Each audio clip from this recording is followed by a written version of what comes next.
Welcome back to our channel, ladies and gentlemen.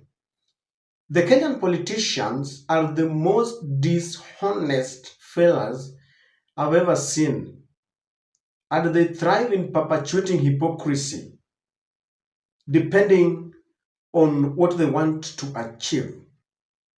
Now, there are two politicians that actually have been trending for the better part of the day from yesterday up to today because of the manner in which they express dishonesty in broad daylight, and they put a brave face to make us believe that they're serious about what they're saying, yet they know very well they're lying.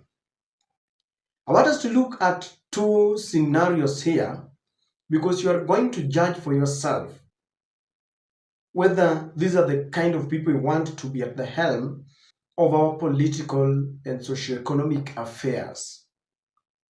I want us to look at Honorable George Opondo Kaluma, a very sharp lawyer, a man who is well read. But when it comes to politics, he's one of the most hypocritical leaders. And I want you to listen to what he's saying, then connect to another politician, and please juxtapose them and tell me the similarity between the two, because I want us to discuss them and call them out because of this hypocrisy and dishonesty.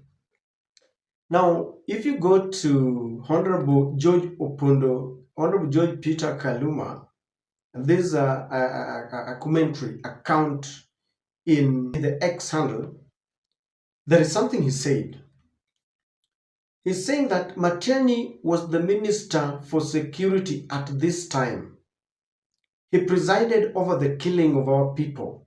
It is not easy for our people to forgive him. Now, the author of this tweet wants us to believe, and it is happening at a time when Matiang'i's political star is rising, and there's a possibility and a likelihood that Matiang'i and Kalonzo are going to be the flag bearers.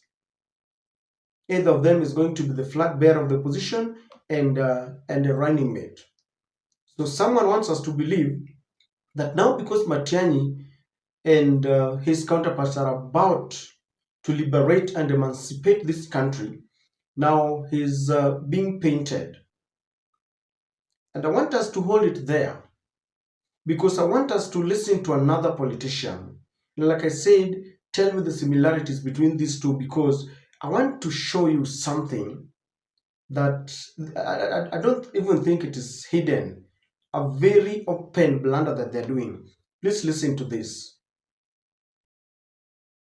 Lakini la muhimu, nataka Wakenya wajue, our police service has been in Haiti, and there is not a single record ya kusema the police service of Kenya has violated human rights.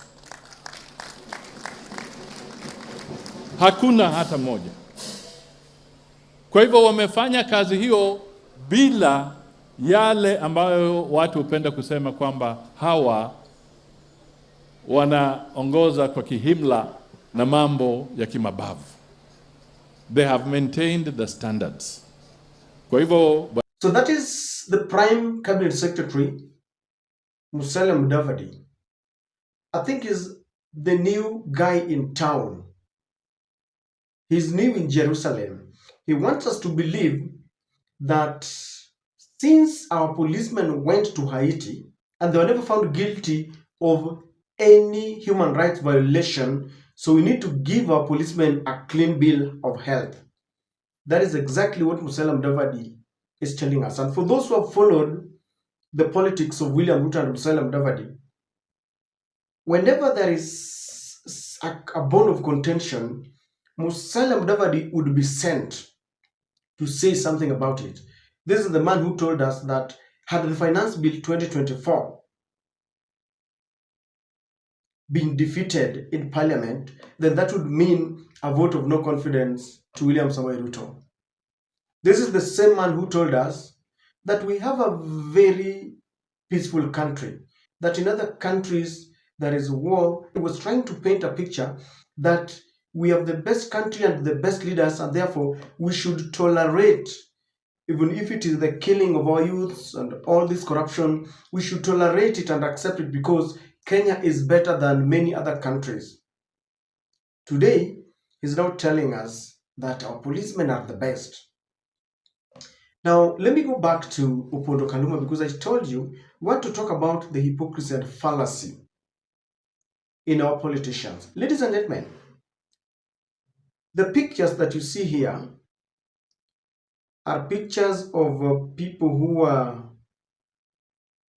killed, and according to this post, during Uhuru Kenyatta's reign, and Uhuru was the president, William Ruto was the deputy president, FREDRICK Matiang'i was the Minister of Interior. And so it goes without saying that he's the one who was in charge of security, and so he aided or ordered the killings of our people. And therefore, when Opondo Kaluma or this comment account says that our people find it very difficult to, engage Matiang'i, he means Luos. Because when you look at the front line, there is, I think, the MP Otiende Amolo, followed by James Orengo, Siaya governor, then Raila Amolo Odinga there.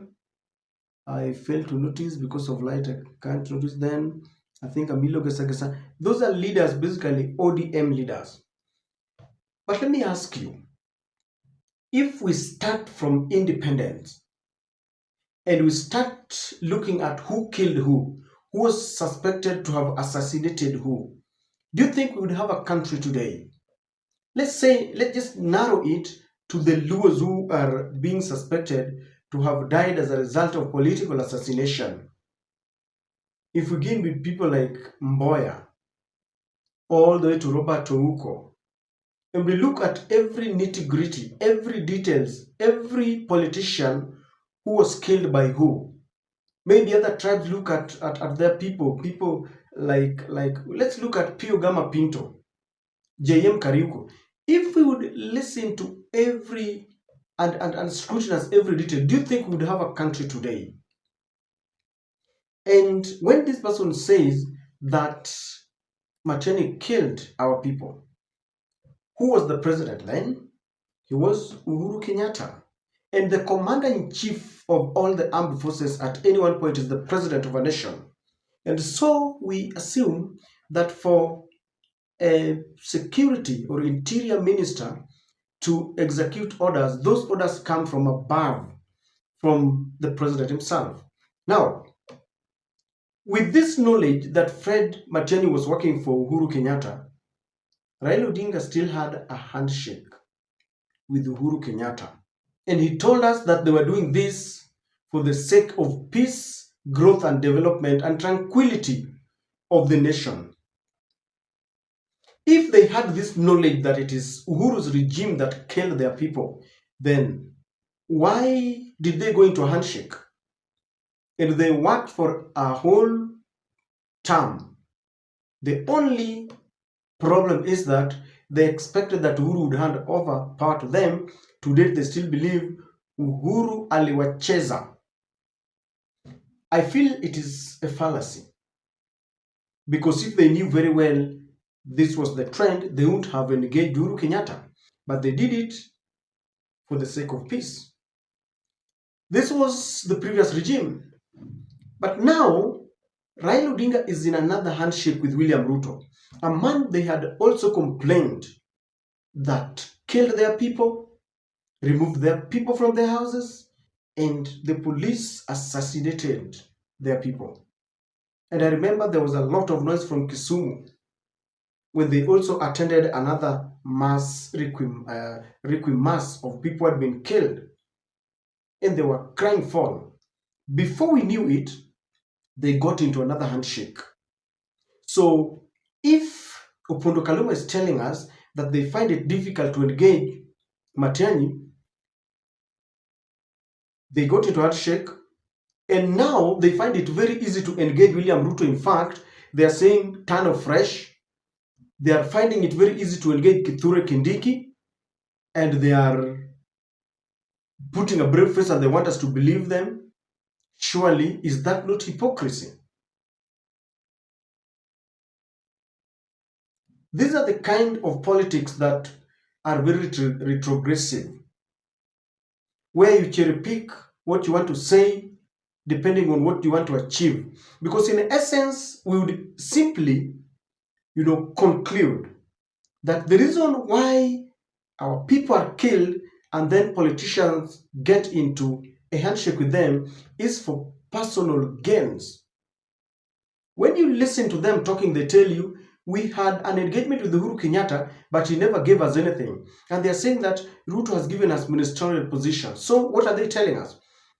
They exchange their people's blood with ministerial positions. Politicians must give us a break. If someone is bad and you don't want to engage them, don't engage them and then you negate the very agreement later. Start telling us that, he killed our people. If you knew very well that your people were killed, the first thing you would have done is to go and plead on their behalf, talk on their behalf, before you select people to be appointed into different ministerial positions. You would have fought for justice for the people who are killed.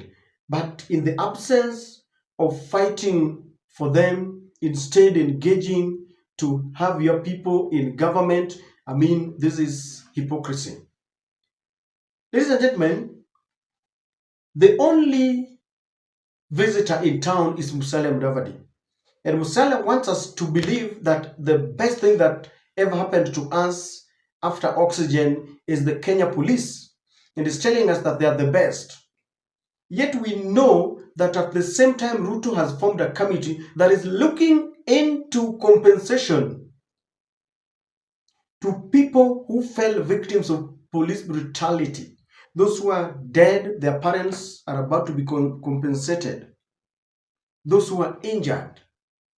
Yet Musalia Mudavadi wants us to believe that our policemen have been baptized all overnight and they are now the best. When youths got to parliament, they were assassinated.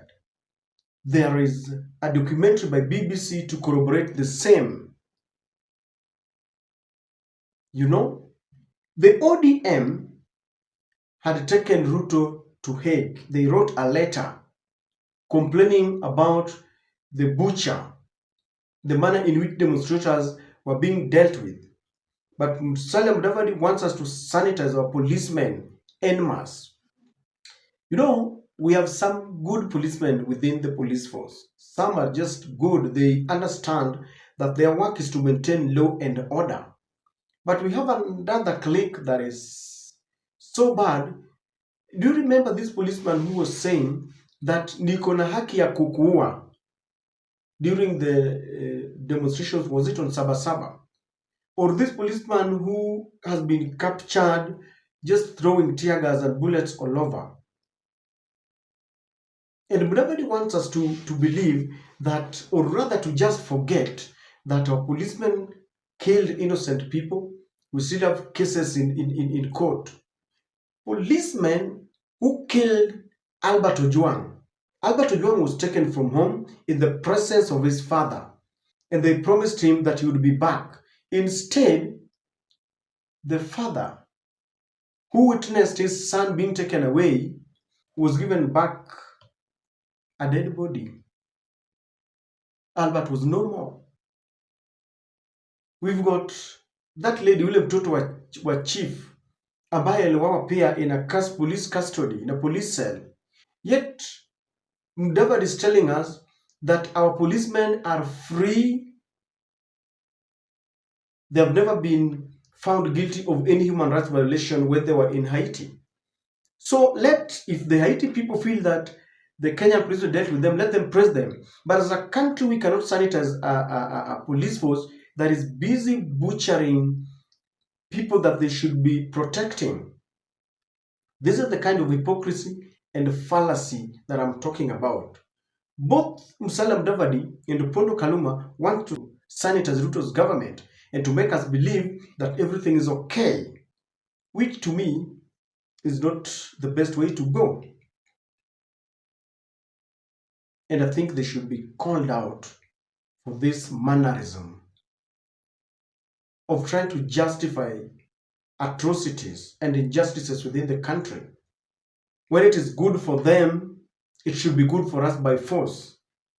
Let our politicians understand that what is good for the goose is good for the gander. I don't know what you think, but these two politicians really are the epitome of hypocrisy in the country. And if these are the people that we want to trust with our leadership, then we are doomed as a country. But I always want to finish by saying this. Our leaders are a reflection of the people, of us, the people who elect them. Ukiona umechagua mbunge ambaye ana misbehave, it is a reflection of you. Kwa sababu walisimama watu wengi, but we decided to choose one over the others. Now when they are misbehaving, we need to look back and understand that it is we who make them leaders. Finally, if we feel pissed off, let us take advantage of the registration that is going on, the voter registration that is going on, so that come 2027, we have our destiny in our own very hands. I hate it when we elect a leader, then we start crying foul. I always give an example of si uchawi ni maombi. When people realized that William Ruto was not the one to lead us, but some people said si uchawi ni maombi. Now they're in the front line saying we should ensure that we block him from retaining his seat, or rather they even want him to be removed from power. Let us use the power that we have under the Constitution to elect leadership and ensure that we have the forces of change against the forces of status quo. Remember, your vote counts. You make a mistake, you have to live with that mistake for a whole 5 years. Corruption, no money to counties, no facilities in our hospitals, the cost of education. I mean, let us think twice before we cast our vote.